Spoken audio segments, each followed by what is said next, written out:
you Multicultural and Doc Talk Manitoba project. This is Jyoti Kalsi, your host again, and we are bringing another series of more questions, more clarifications regarding COVID-19 vaccine. Today we have Dr. Amila again with us. Thank you very much for taking the time and sharing the valuable information that you have learned and gained while working in the hospitals and working directly with the patients. Thank you very much. Thank you to all the healthcare workers that you guys have done in making sure that we all feel safe. You're welcome, and thank you for having me here. So again, I'll let you introduce and give us a little bit of what your role is in doing all that you do in the background. So as you said, I'm one of the infectious diseases physicians. I'm a clinician, so I work directly with patients with infections, including COVID-19. So I have seen COVID-19 patients admitted to the hospital and as an outpatient before and after the vaccine rollout. Right. I'm also an assistant professor at the Department of Medicine at the University of Manitoba. Okay, awesome. Welcome again. And as mentioned, today's episode, we're going to focus more on the side effects, allergies, and all the things that people are afraid that might happen if I get the vaccine, right? Yes. So let us know what somebody could feel or have the symptoms after they get vaccine. Yes. And which are normal to have. And what are the ones that somebody should be alarmed or should talk to the doctor once they see those? Of course. So, we have 3 vaccines approved in Canada for COVID-19 so far, which is the 2 mRNA vaccines, Pfizer and Moderna, and then the AstraZeneca one we don't really use as much anymore. Okay. So, as any vaccine does, the main side effect is soreness you feel on the arm from the injection itself. Usually, the first dose goes pretty smoothly because your immune response is very mild. Okay. Usually it's after that second dose people have some extra side effects, and they tend to be, for some people it could be nothing, for some people they might have some chills, some fever, they might have muscle ache, they might actually feel like they have the flu, and it usually comes 6 to 12 hours after the vaccine. It lasts less than 24 hours. Okay. Then you're fine. Okay. With the mRNA vaccines, honestly the vaccine has been quite safe. We are not seeing too many severe side effects at all, really. The main things I would say is, if you have fever on going to 2-3 days after the vaccine, of course, talk to your clinician about it. You might actually have COVID-19 even though you just got vaccinated. Okay. I think people should understand just because you got the vaccine, your body still needs time to produce the immune response, so that takes about 2 weeks. I see. Okay.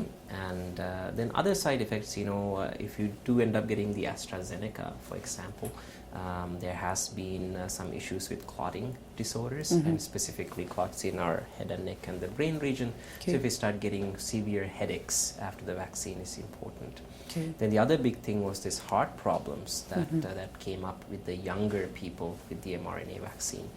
So that's what we call pericarditis, myocarditis. What that means is some kind of inflammation happening in the heart muscle.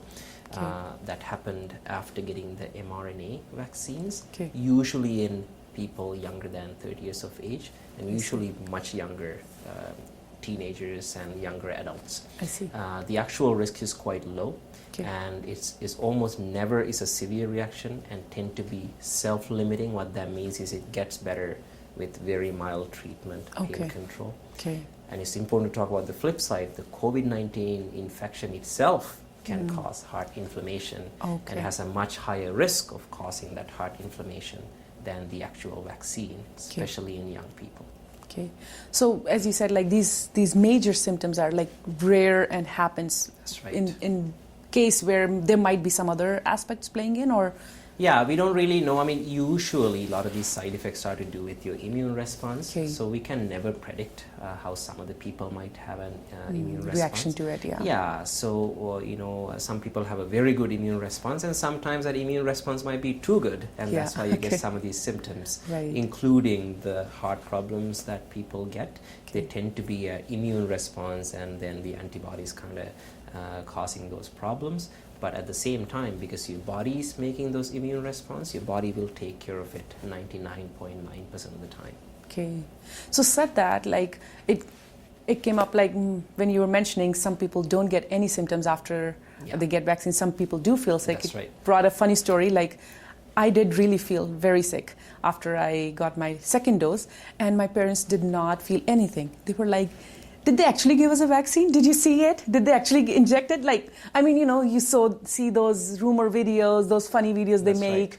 So, because, you know, at once the question is, oh, they got sick, probably the vaccine worked on them. Did it not work on me? So, like, what is it? Yeah, so, you know, I just want to say in Canada, the vaccine administration is tightly controlled.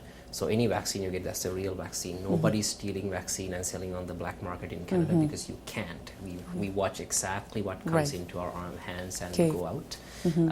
And just because you don't have any symptoms from the vaccine does not mean that you didn't have an immune response. Everybody reacts differently. And you know, like you and somebody else might actually get the same cold, but you might have different symptoms from 100%, the other person. Yes. But that doesn't mean you had a different infection. Yeah. The same theory applies to vaccine. Some people just react worse. You know? So it's just like how strong your body is and how not strong, I wouldn't say, it's not like weak or strong here, it's just how your body takes it, right? Exactly. So again, like you did mention AstraZeneca, so what are the thoughts about the people who actually got AstraZeneca at first? So AstraZeneca, you know, is a slightly different vaccine. They don't have the mRNA. We're actually giving the vaccine through what we call a viral vector. We don't have to get into the details, right? So the reason we switched to the RNA is our mRNA vaccines tend to have a lower side effect profile compared to the AstraZeneca, and mRNA vaccines tend to be much better at developing an immune response, right? So people that got the AstraZeneca still has pretty good immune response. What it means in the future is too early to predict what kind of variants might come, so we have to wait and see if the AstraZeneca still has activity. Delta, however, it still has pretty good activity, about 60% from the studies from UK, where they used AstraZeneca almost exclusively. So right now it's not a problem.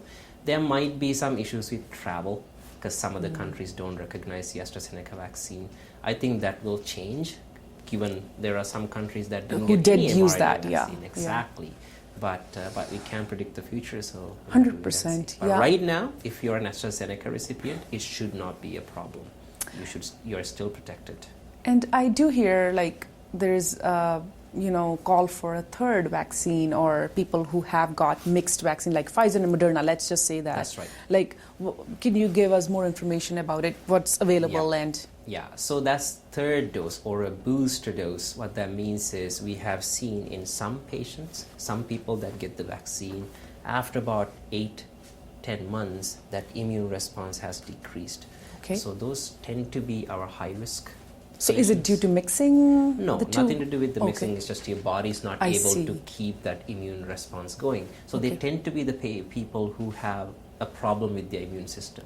So that could be people who has a cancer who's on chemotherapy.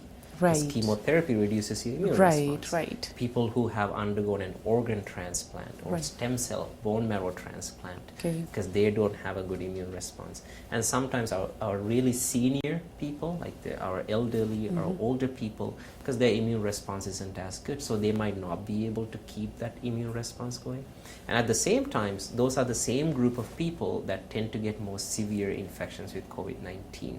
So that's why right now we are looking at giving that booster dose to those people, individual patients. If everybody will need a booster dose in the future, can't predict right now. We have to wait and see. If we start seeing increasing number of infections in the patients who are vaccinated, and we are seeing new variants, we might have to give a new booster to increase, just like we get the flu shot every year. Which we do, and we happily do go for it because we want to make sure that we don't get that flu, So I don't think so. I mean, those who have got 2 doses, it shouldn't be much of a problem getting, because you're again working on making your immunization better. That's right. So said that, because I did hear you say like the immunization level does come low, be it for certain people who already have some complications or have some kind of immunization compromised in their body. What do you think? Overall, where do you see this immunization level in 2 years or 5 years? So that's very tough to predict, because that will depend on 2 things. It'll depend on what's happening outside of Canada. We can have the perfect vaccination rate in Canada, but there's so many nations out there that are not been able to vaccinate because they just don't have the vaccine. vaccine. So the longer we go without vaccinating the world, more viruses that's going to be circulating there. Yeah. So we will see more new variants coming. So it's just a matter of time we see another new type of variant that's going to cause increasing infections. So we don't know what those variants will be like. So the research will be ongoing. They're already working on a Delta variant specific RNA vaccine. Okay. So we can target the new variants. Okay. But what that would mean for a future annual injections, we don't know. Sometimes these viruses mutate enough, it might become a mild virus. Right. We don't need to vaccinate At anymore. all. Exactly. Right. So it's Right. difficult to predict. I see. What I know is we need to vaccine as much of the world now so Yes. we can get back to some normal. 100%. So, I mean, could you get this vaccine while you're getting other immunizations or other treatments that like you mentioned chemotherapy, right? Yes. Somebody could get vaccine same time or? Yeah, so we'll talk a bit about doing vaccines together. There's other vaccines Exactly. people have. Or any other medical condition like somebody has and they're getting treatment for that. That's right. Could you get this vaccine same So time? it really depends on what condition it is. As far as other vaccines go, we used to give a 2 to 4 week period in between. We don't recommend that anymore. Oh, I see. You can get all the vaccines together. For Okay. example, when the flu season is coming, you can get the COVID vaccine and the flu shot on the same day. Okay. If you have other vaccine needs, whether chickenpox vaccine or whether it's the shingles vaccine, hepatitis vaccine, you can do all of those together. Okay. Only thing is, if you do end up having a reaction to a vaccine, you won't be able to tell which vaccine. Oh yeah, which one is causing it? Exactly. But we know the side effect profile is so low for all of our vaccines, so it shouldn't be a problem. Okay. As far as other medical conditions Right. go, so things like chemotherapy, that's an individual discussion these people should have with their doctors. Okay. I can't think of any medical condition that would stop you from getting the vaccine. I was going to ask, like, is there any condition exempt to you and say that you should not get it because it might react this way? No, the only thing I can think of is if you had that heart inflammation from Okay. a first dose of a vaccine, Oh, okay. you should talk to your doctor and the allergy doctors in the city about getting the second dose safely and if it's safe for you to get it. Or if you have a severe reaction, you should talk to the allergy doctors again to see if they can talk to you about test you for the allergy before getting the vaccine. But there's no hard rule saying this is why you shouldn't get the vaccine. Right. As of now, because these vaccines are so safe, everybody should be able to get at least that first dose and see how it goes.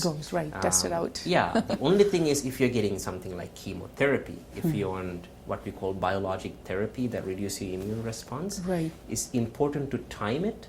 Because if you're on those treatments, the vaccine might not work as much. as well. Yeah, So you want to give it when you don't have the medicine or the medicine level is the lowest in your system. So that's something you have to talk to with your individual doctors. Yes, perfect.